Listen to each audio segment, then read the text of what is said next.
for the audio, or you can even watch back. Giving players all the props, or put them on blast. We don't give no hot takes, only talk facts. We're giving all our devotion, riding high on this wave of emotion.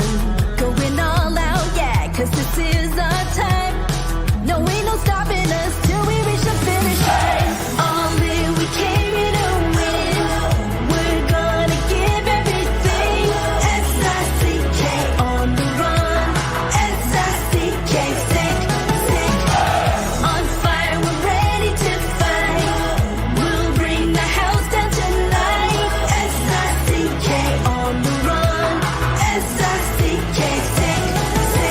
Play it on the car ride, play it when you lounge. X and O, you know that we can hold it down. Shout out to my man Sammy, got it off the ground. And to all the listeners tuned in right now. Got debates, analysis, and speculation. This is sports talk for the new generation. You know where to find us, got a reputation. Sick podcast, your #1 sports destination. Giving all our devotion, riding high on this wave of emotion.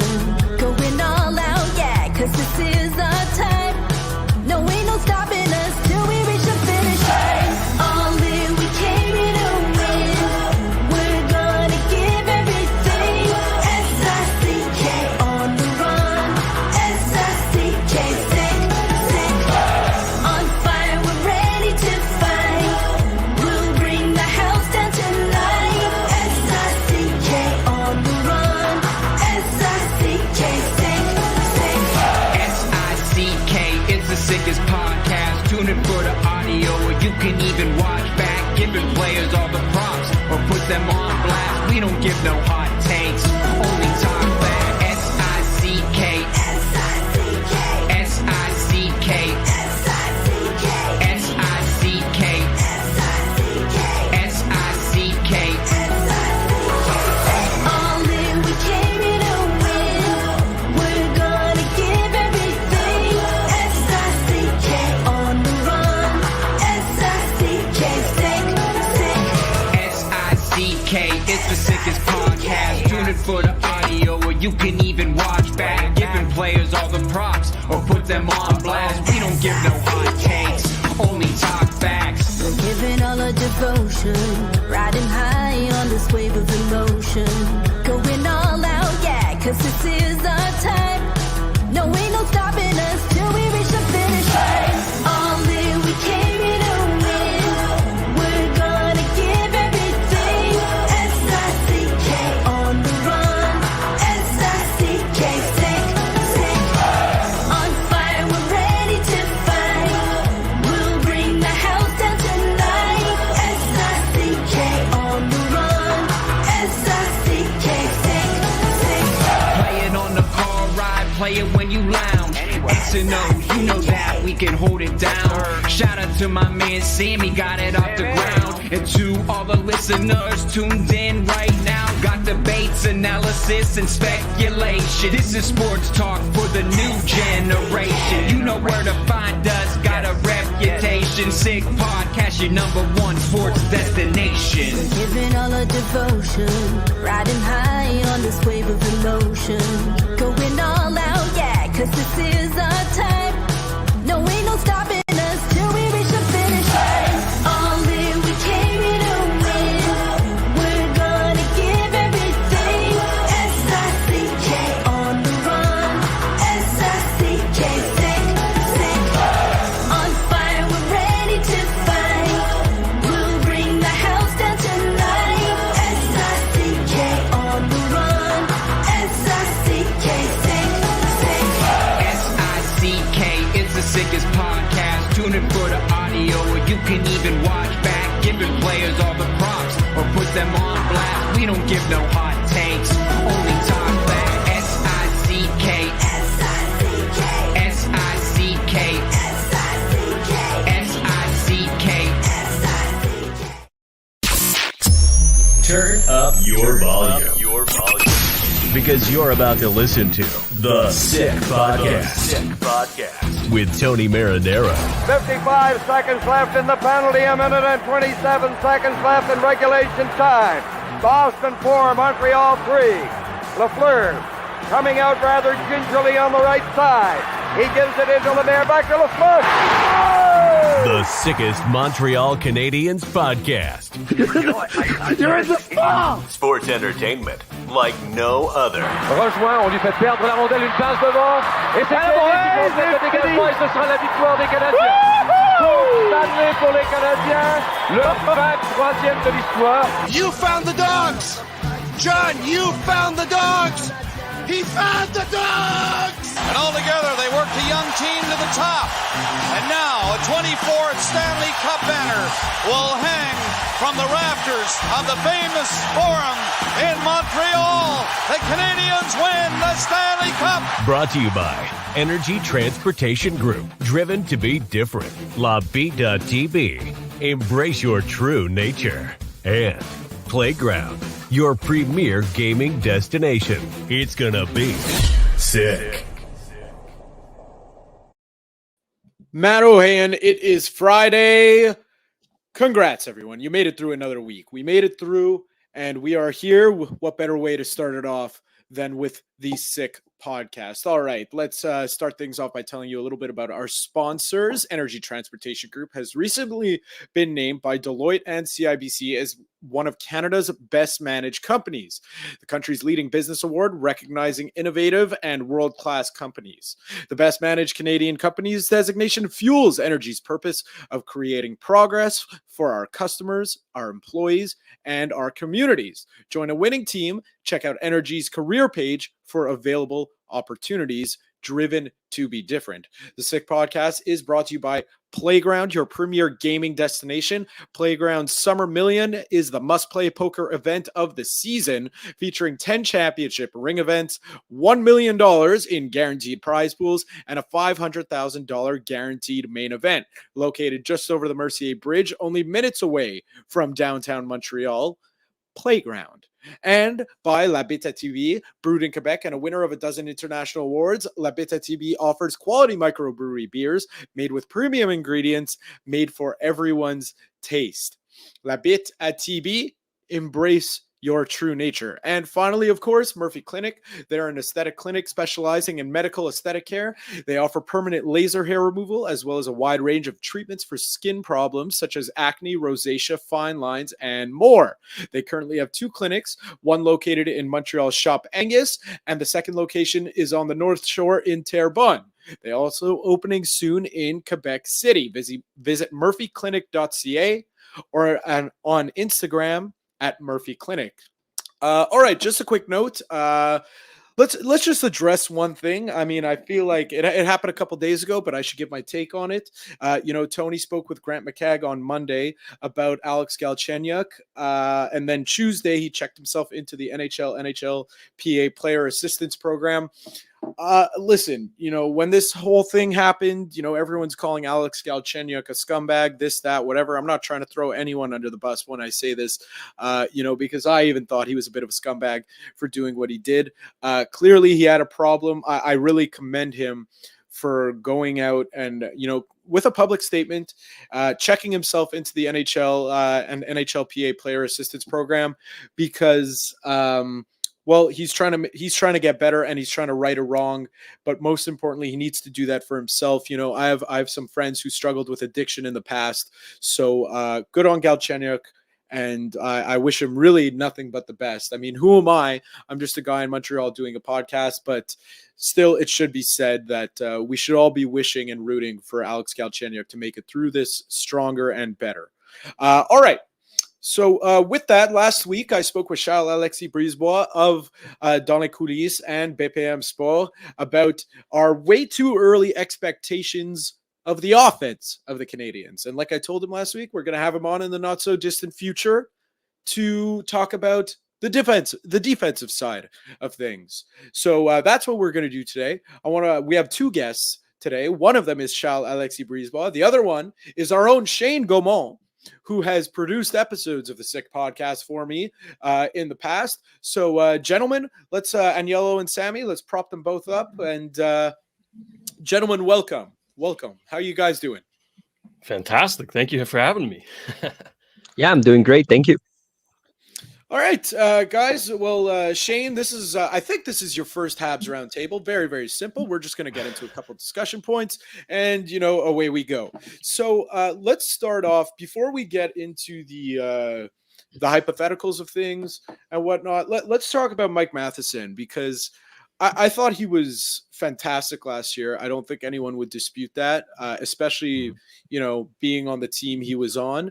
8 goals, 26 assists. That's good for 34 points in 48 games. Ton of injuries in the middle there, which caused that 40. It was just 48 games. Now, listen, I don't think any of us are expecting a 60-point season, 60-plus point season from Mike Matheson. But given what he did last year, is that a fair Is that a fair bar to set? Let's start with you, Shal. Listen, 60 may be a bit much for a guy like him, and the defensive core is going to be even younger next year. Joel Edmondson is now gone to Washington, and I know the kids are going to have one more year of experience, but 60 is a bit much. But you know what? If we take into account the fact that he can play 82 games, maybe that 50 could be a realistic goal because he improved a lot and his confidence is back because when Kent Hughes went to acquire a guy like Mike Matheson, it's a footprint of what he's trying to do on so many levels, bringing someone he knows, bringing someone who's fast, bringing someone who has talent, because Mike Matheson is a former first pick, and he didn't play like a first round in Florida at the end or in Pittsburgh. But now that he has some ice time, he's able to prove to everyone that he is really, really talented on the ice and he can do everything. His speed is really, really incredible, and it fits into the mold that the NHL is going and what the Canadiens are trying to do. So with that confidence, and if he is healthy, if he is acclimated to Montreal, maybe that he could score something like 50 points. I think it's realistic for him. Yeah, I'd echo what you just said there, Charles-Alexis. Like, I don't know about setting a goal or a benchmark point wise for Mike Matheson, because he just brings so much in all different aspects, right? And like you mentioned, his skating is elite. I've never seen someone move like that so effortlessly on the ice. I remember I went to see the first preseason game this past season against New Jersey, which was his first game in a Habs jersey, and I was blown away. I mean, I remember when the trade happened. I'm going to single out my buddy Josh here, who was pissed off when we traded Petrie for Matheson. He's like, what a terrible return. And at first, I was a little hesitant. I'm like, you know what? This guy has a lot of potential. He's from here. Let's see what he can do. And he blew everyone away. So I'm not going to set any kind of expectations for him. I know he's going to carry this D-core. He's without a doubt our number one D right now, which is fine, right? Like, we want the young guys to not get pushed into, crappy situations too early. Let him handle the brunt, and he's going to run the power play, I hope, because, I mean, he didn't really get a chance whole lot last year with all the injuries and all that. But, man, I'm head over heels over Mike Matheson. Okay, I absolutely adore that player. He's amazing. Well, I agree with both of you. The point that I want to pick up on is what you said, Shayne, about not really wanting to set a benchmark of points. I feel like it is fair, though, to set a benchmark in points for him because, like you said, he's going to get a chance to quarterback that power play eventually, once they get into the swing of things. And you know what? This may be more of a hope of mine than an expectation, but man, someone's got to take the reins as a power play quarterback. It's so frustrating, and I think if he does take the reins, then he'll hit those. He's definitely going to hit that 50 if he was on the pace that he was on last year, and then 60s within reach if he's able to quarterback it and successfully quarterback it. That is. So Mike Matheson, I mean, I'm expecting 23 minutes a game from this guy, maybe even more. Against the top players, like you said, he skates so effortlessly. But I want to see that more consistently from the blue line in, because he could rush the puck up. But once you get to the blue line, that's really where, at least on the power play side of things, those things start to matter a little bit more with the offensive skill set. Yeah, no, I agree. I mean, sorry, go ahead. No, go ahead. Yeah, like Mike Matheson, right? Like I mentioned, he brings so much to both ends of the ice, right? Defensively, he's also underrated, in my opinion. I thought he plays amazing defensively, but really his offensive game shines, which is why I think I agree with you. Like if he plays an 82 game season, no injuries with the power play quarterback, 100% fair to assume 50 points in the future for him. But I'd like to look more at the defensive end because he can bring a lot to that. And I want the whole decor to have this kind of mentality to just alleviate the pressure off of Montembeault and Allen, right? These past few seasons, our goaltenders have been bombarded every year. I don't know what the ranking is for most shots on goals allowed, but we're definitely up there. Like, we have been terrible at containing the opposition's offense. So I think that the Habs decor really need to work on that this year. And it starts with Mike Matheson, right? He's the leader of that decor. He's the number one guy. I'd like to see him perform even better defensively next season. And what's interesting with all of that is, you look at the guy who were older last year. Chris Weidman is not there to stay long term. Joel Edmondson is now gone. David Savard is really, really useful right now, but he's not going to be there when the Habs are going to win the cup. Mike Matheson can be there because he is still in his 20s. He's going to be maybe 32, 31, 33, something like that when the Habs are really going to try to win. So if he still plays the way that he played right now, he can be a useful player, whether it's on the first line or the second line or whatever. It's going to depend on how the kids are progressing, but he can be there, and he needs to adapt himself to that role because, right now, at first we thought, he's just there because we needed a contract for Jeff Petrie or whatever. But the more he played, we realized that he can be a really effective part of the Canadiens. So he needs to find that role and to be really comfortable in Montreal, because if he wants to stay and if he plays like that, he's going to stay in Montreal and he's going to try to win that cup with the kids.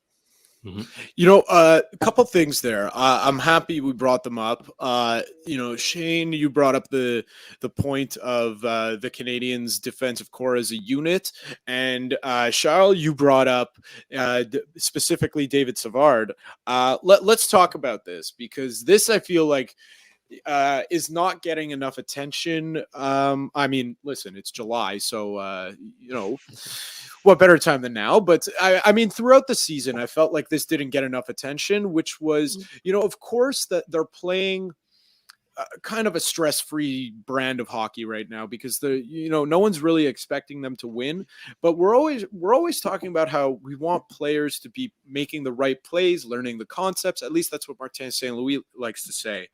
What I then point at, because a lot of that is when talking about offensive players, when it comes to the defense, this is where, I want to see, if not massive improvement, but certainly considerable improvement, which is they gave up as a defensive unit. They were 29th in the league. Of course, I just closed the tab with the stat on it.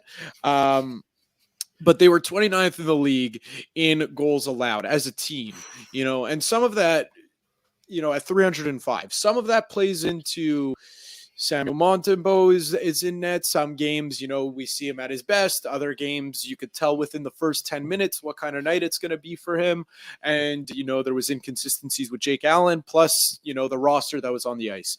But still, if you're playing as a unit, you should be giving up less goals than that. I found at times the team was an absolute mess in the defensive zone. That goes on the offensive players as well, but it's a lot on the defense. I don't know. I feel like maybe you guys tell me, are my expectations too high for this defensive core? Like, I want to see that goal number be cut by, minimum 25 goals. Well, there's going to be growing pains, right? With a young decor like that, like the one we have, there's bound to be seasons like the one we just had where, we're just getting smoked every night, which is fine, right? But like you said, there needs to be some improvement, right? Every year needs to improve on the other. And most of these guys, actually all of these guys, are going to be in their second or further year, right? There's no more rookies. That's over. So these guys know the NHL, they understand what they have to do. And it starts with the leaders, right? Matheson and Savard.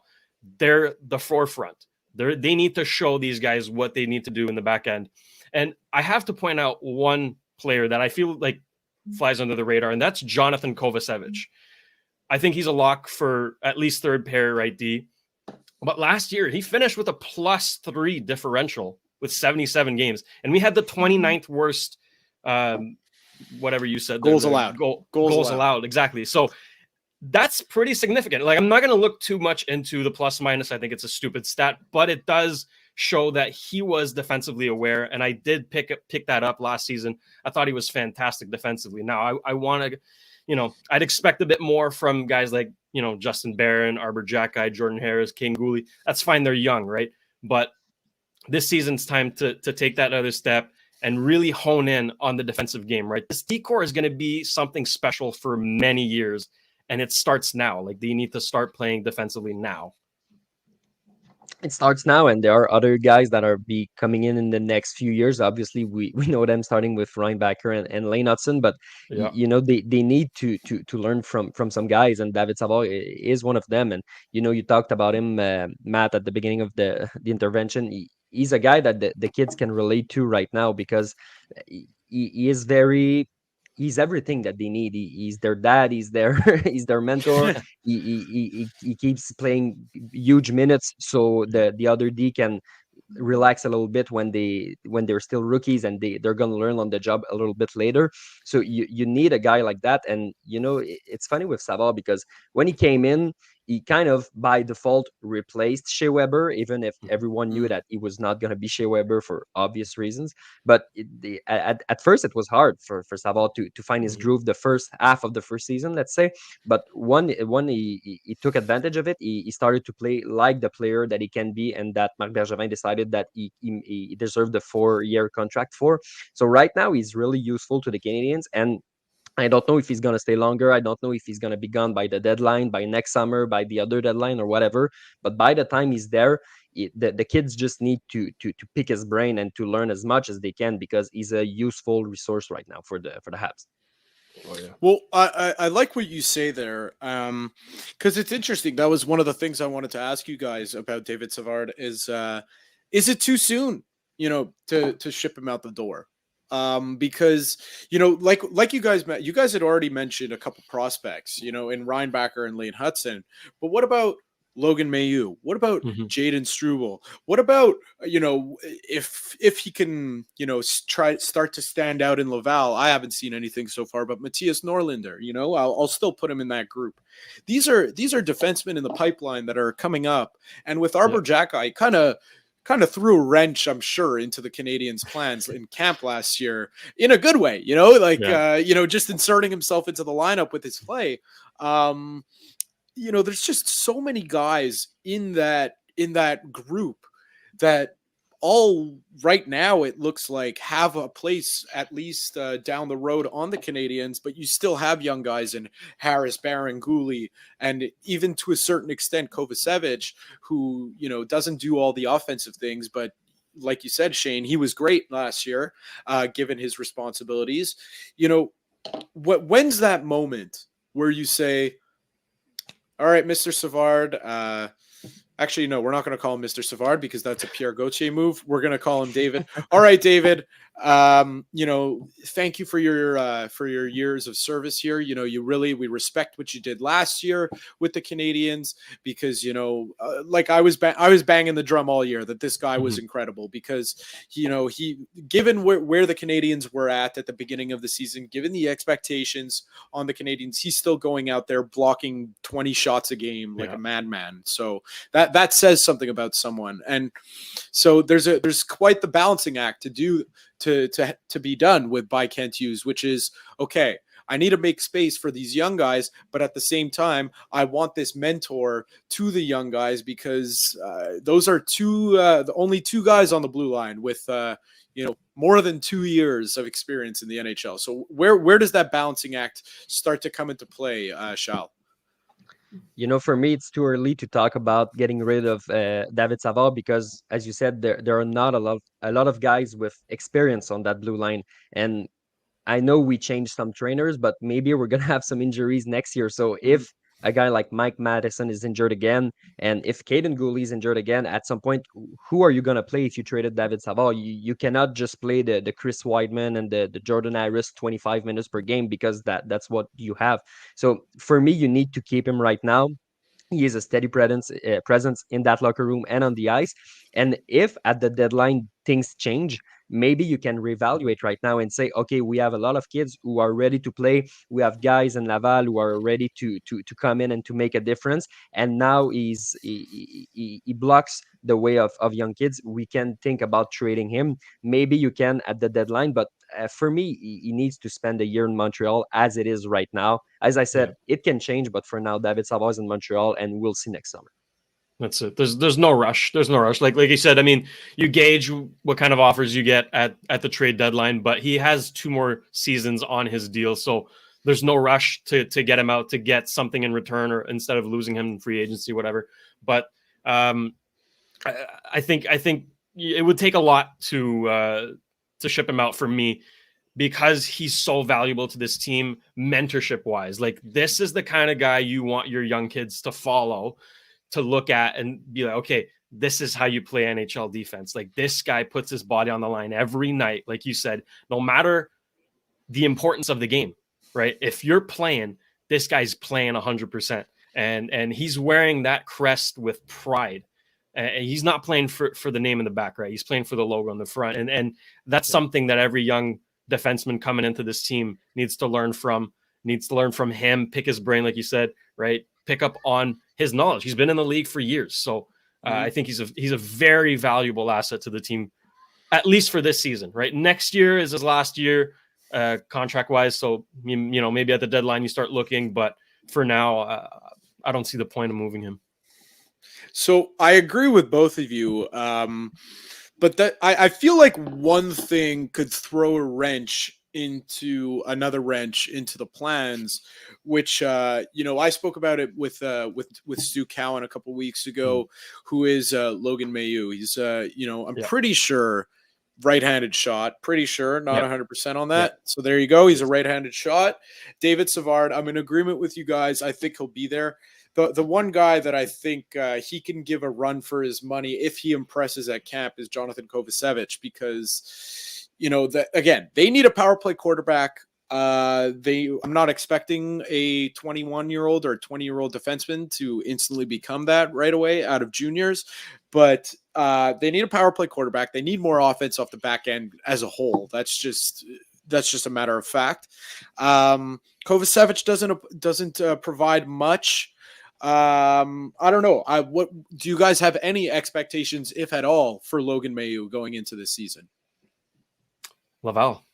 I'm dead set on Laval. I think he could definitely push for a roster spot. I mean, I had the pleasure of going to development camp with Tony, the Marinaro. And I got a chance to see, Logan in action, and I was impressed. Like, this guy was a bully out there. He is ready to make the jump to pro.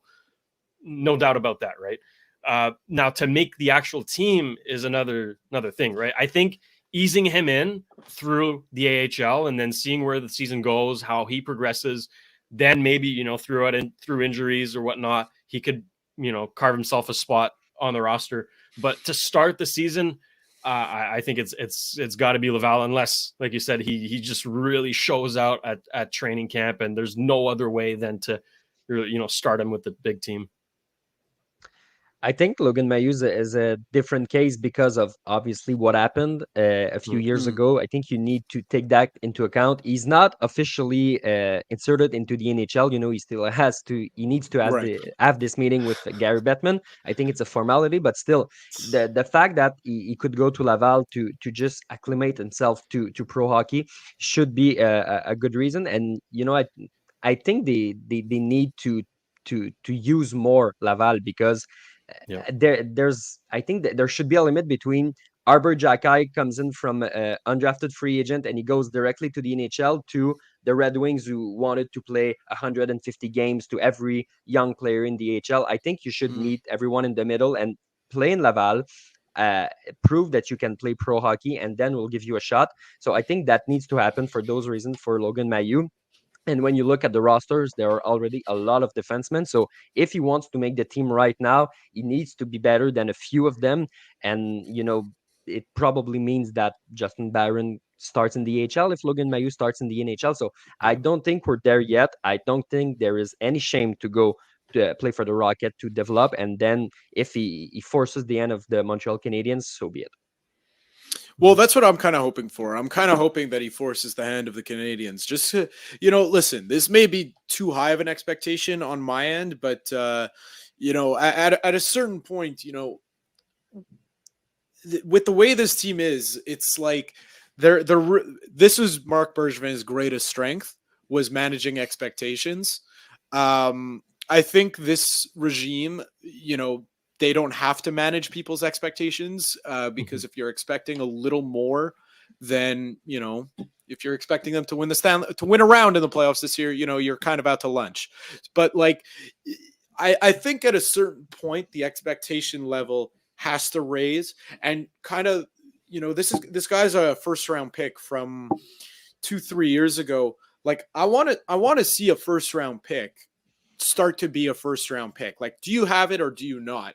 And will that be something in Laval? Like, hey, maybe listen, we saw Justin Barron, we saw him go to start his year in Laval because he had a terrible camp and a terrible preseason last year, and then he worked his way up. Can that happen with Logan Mailloux, where, not necessarily the terrible preseason part, but, is he going to start there or does he go the way of Arbor Jacki? I like, based off of all that we've seen and all that we're hearing, I'm kind of leaning towards the way of expecting, the root of Arbor Jacki, like force their hand, because, you're a big body.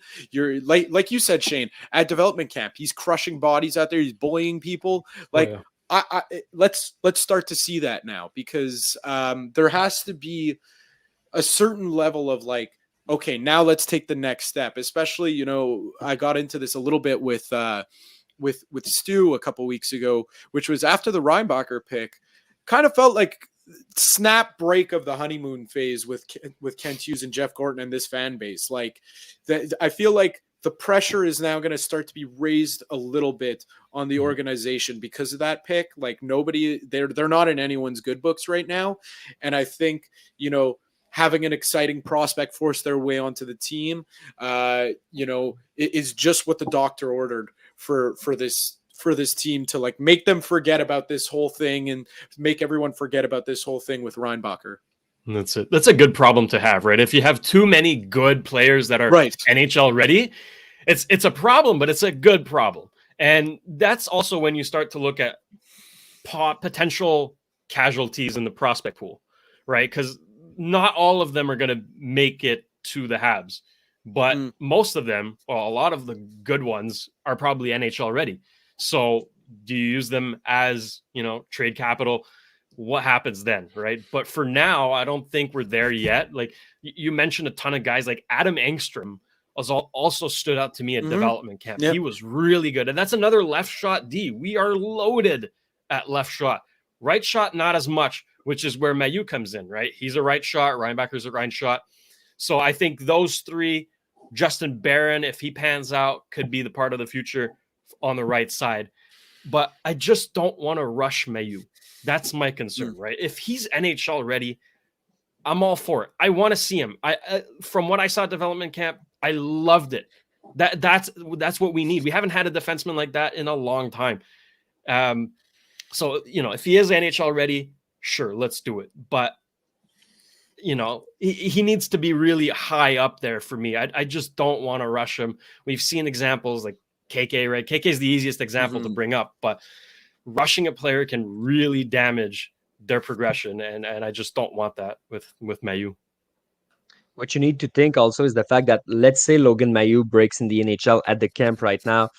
he's not going to play a lot of minutes because there are so many young defensemen. But if he plays in Laval, he's going to be one of the main guys on the right side. And defensively, he's going to have a lot of minutes. He's going to play on the power play. He's going to have the confidence of Jean-François Houle, and he's going to play a lot. So that may need to be taken into account, because last year there were so many holes that you had to bring in some young guys to say, okay, you're going to play a lot because yes, you're ready for it, but we need to have those guys. Right now, the need is just not the same. 12 months later, the situation drastically changed. Yeah, I love what you like. Would it be good to see him? I don't know how long the AHL season is, but like, let's just call it an 82 game season for the sake of simplicity. Like, do I want to see him play? If we're guaranteed to see Logan Mailloux play an 82 game season in Laval, and they want, they put him in every situation to succeed. They basically give him the keys to Laval, say, you're going to run the power play, but you're also going to play penalty kill. And, you're going to do all these things. You're going to playing 20 to 25 minutes a night. I'm all for it. And it's just an interesting thing to see, because, again, that's why we call this way too early expectations going into next year. I'm excited about these prospects. I want to see them start to flourish, because I was told something a long time ago by one of my former colleagues, Sean Campbell, which was prospects' values are always at their peak right when they get drafted. And then they start to dwindle, and they start to dwindle, and they start to dwindle. Unless you have someone special with, you got Lane Hudson popping up every week on SportsCenter with a highlight, that won't drop your stock. But guys like Logan Mailloux, Jaden Struble, Matthias Norlinder. Remember when he was supposed to be the second coming of Erik Karlsson? Yeah, not so much anymore. So I just want to see rubber meet the road, because I feel like a lot of people say you can't over marinate players. I feel like you could, and that might just be me misjudging and it being a value thing in my head. But I think when they're ready, and you got to just throw them in, because it's the NHL, sink or swim. That's what they did with Arbor Jacki, and he swam and he played really well. Another guy who swam really well was Kaiden Guhle, who we haven't even talked about. So let's touch on him. Let's assume fully healthy season. How do you guys want to see the deployment of him, like the usage? We won't go points, because that's not necessarily his game, even though I vividly remember, I forget who it was against, but he just like ripped a shot from the tightest angle and Buffalo fired it into the exactly. There you go. It was against Buffalo. Yeah. And just like, and everyone was like, whoa, who the hell is this guy? Like, we know that you're a good player, but damn. Where do you want to see? How do you want to see the usage of Kaiden Guhle throughout the season? Let's start with you, Shal.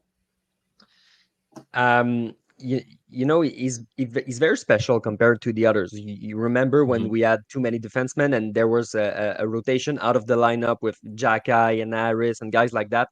Guhle wasn't in that. When he wasn't playing, it's because he couldn't play, because he really on the ice, he looked like really special.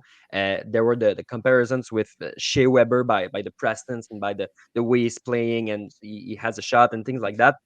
So I think it's going to be special, his usage without a guy like Joel Edmondson, because now there are two veterans. So you have two options. You can say Matheson and Savard are playing together, and the kids are playing after that, and he's going to be the leader, so he's going to be on the second pair.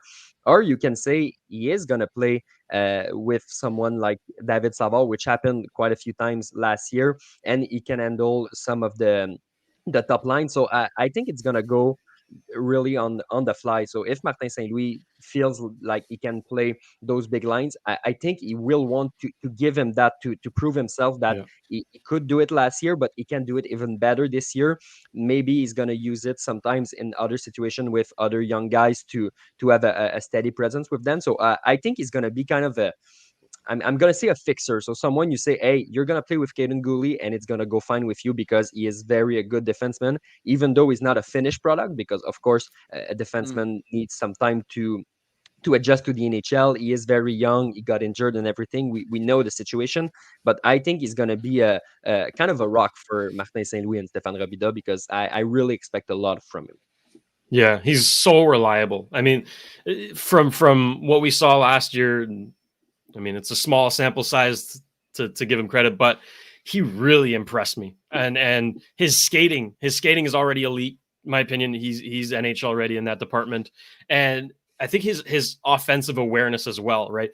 It's not really that flashy. It's not what he does most of the nights, right? He's mostly a defensive defenseman, but when he gets the chance to show out offensively, he does. Like you said, Matt, that goal against Buffalo, a thing of beauty. He had an assist at one point. I believe it was a Suzuki goal. Don't remember the team, but it was a highlight reel assist from a defensive defenseman, right? So we know he can bring that offense as well. He's a great two-way defenseman, reliable as hell. To have him as our third D, in a sense, is a privilege. And he will be likely the third D for many years, right? You got Lane Hudson, Ryan Backer, Mailloux coming in.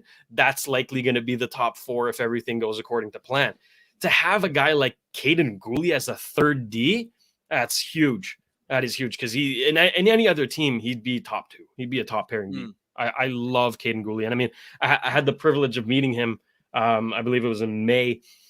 Just a great guy as well. Like, he's so nice.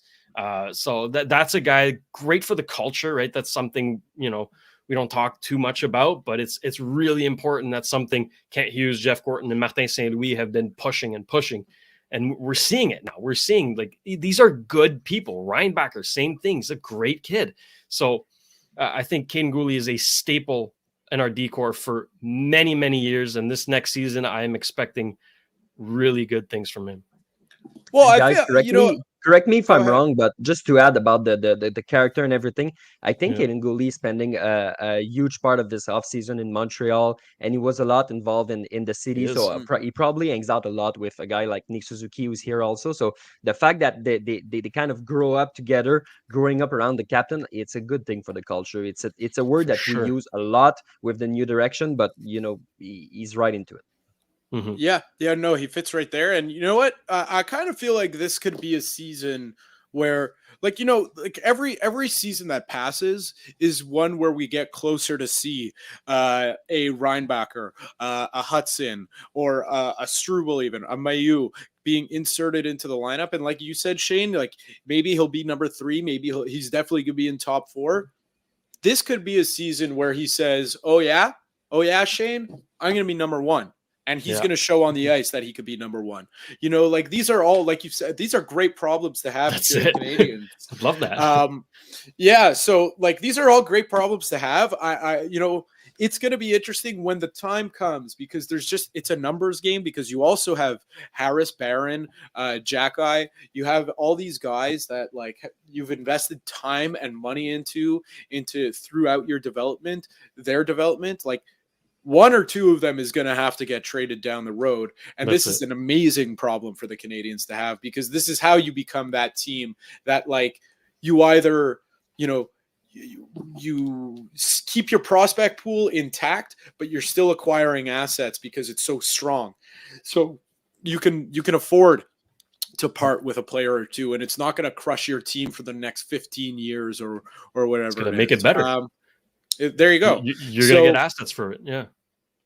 Just before I let you guys go, we're not going to do a 30-minute, way too early expectation episode on goaltending. I wouldn't, no disrespect to goaltenders out there, but I wouldn't punish our audience. And frankly, I wouldn't punish you guys with that. So just quickly, what's a successful season? I mean, let's not go too deep into Jake Allen, but, like, I want to know what's a successful season for Samuel Montembeault.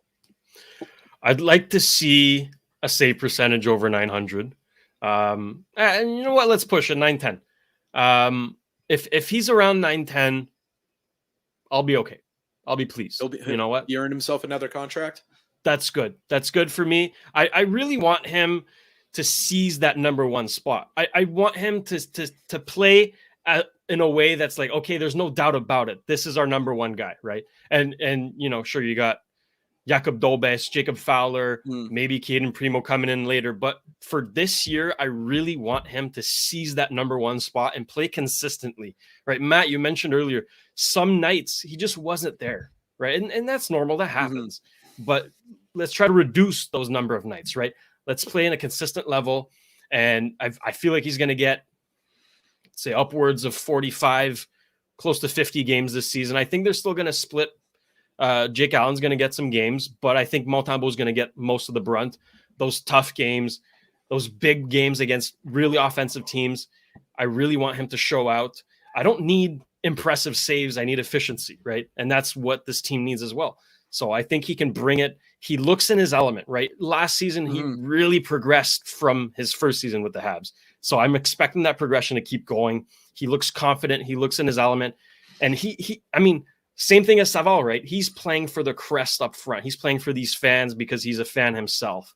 I'm a big fan of Montembeault personally, and I think he can progress that much more this season.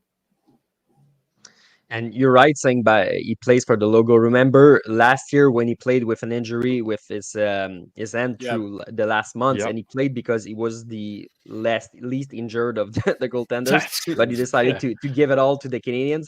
It's a contract year for Samuel Montembeault.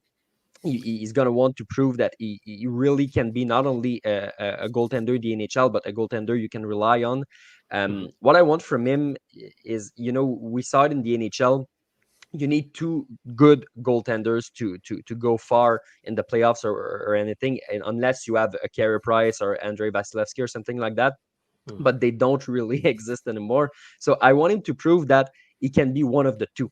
Because if he can be one of the two, it solves a lot of problem for the Canadiens because they can build around him and they can try to find that second goaltender. Maybe he is already in the organization. Maybe they're gonna need to acquire him somehow. But I want to see that from him. I want to see consistency, as you said. And if he can play a little bit more than Jake Allen, so be the number one, but be really assisted by Jake Allen, it could be great.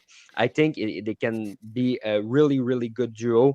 And I don't get all the hate on Jake Allen because we know he's not a number one goaltender, and he's there to assist Montembeault. And I think if you want to trade a guy like Jake Allen, the first thing that you're going to say is, wow, I need a new Jake Allen, and you're going to try to acquire one. So you really need to have him. And Jake Allen said publicly, I don't care if I don't play as much. I want to help the greater good. So I think Martin St. Louis said to plant some trees when you're not going to stand on the on the shade of it. So you need to have a guy like that. And for me, Jake Allen is that guy for Samuel Montembeault. He always talks about how he's a good mentor to him and everything. So if he can give him some advice, and if he can call Carey Price once every month or something like that to have advices, it can be really great. And I think his confidence is going to go through the roof. Yeah, I agree with you guys. I really like Samuel Montembeault. Easy guy to root for, like for many reasons. Like you guys said, he plays for the logo on the front. He played through that wrist injury when the Canadiens needed him. They kind of rewarded him with a contract for goodwill. I want to see him take the reins as the number one. That doesn't mean he has to go out there next season and to get 10 shutouts. That's not what anyone's expecting, but I think he has the capabilities to do it. I truly believe that from what we've seen. And then he just had such an impressive tournament at the IIHF World Championships with Canada. He was basically the reason they made it to the gold medal game. Right. So I would love to see him take the reins as the number one. And I feel like at the very least, if they do see a future with Dobes, Fowler, Primo, even though they, there was a third guy that they drafted from Russia, I believe, there's so many in the pipeline, but I feel like he's at the very least solidified himself as, a 30 start backup. And then you can only build up. He can only build up from there. It would really take a lot for him, in a negative way, for him to lose that job and lose that status. Anyways, guys, thank you for joining me on this Friday evening. Really, really appreciate it. And I don't know when I'll speak to you guys next, but this was really fun, and we will do it again. I can promise you that. Awesome. Thank you. Perfect. I'll be there. Thank you very much. All right, that was it for our guests and for our episode. Let me just remind you of Playground for a second, because Playground every Saturday has a free sweet table every Saturday night as of 10 p.m. So if you're going out to Playground, or if you have the hankering to, play some cards, then go out to Playground, one of our sponsors. I read about their prize pool and their tournament that they're going off of, that they're advertising off the top of the podcast. Well, they have a free sweet table every Saturday night as of 10 p.m. And Yellow told me it's amazing. Maybe he's enjoyed it a little bit too much. I don't know. So I'll take his word for it, and I'm going to make my way out to Playground one of these Saturday nights and check out that free sweet table. And so should you. Hell, even do it tomorrow night as of 10 p.m. That's it for me. We'll catch you next time. And that's a wrap. Hope you don't miss us too much until next time. Follow the Sick Podcast with Tony Marinaro on YouTube, Instagram, Facebook, Google Play, and Apple Podcasts. The Sick Podcast is brought to you by Energy Transportation Group, driven to be different. LaBita.tb, embrace your true nature. And Playground, your premier gaming destination.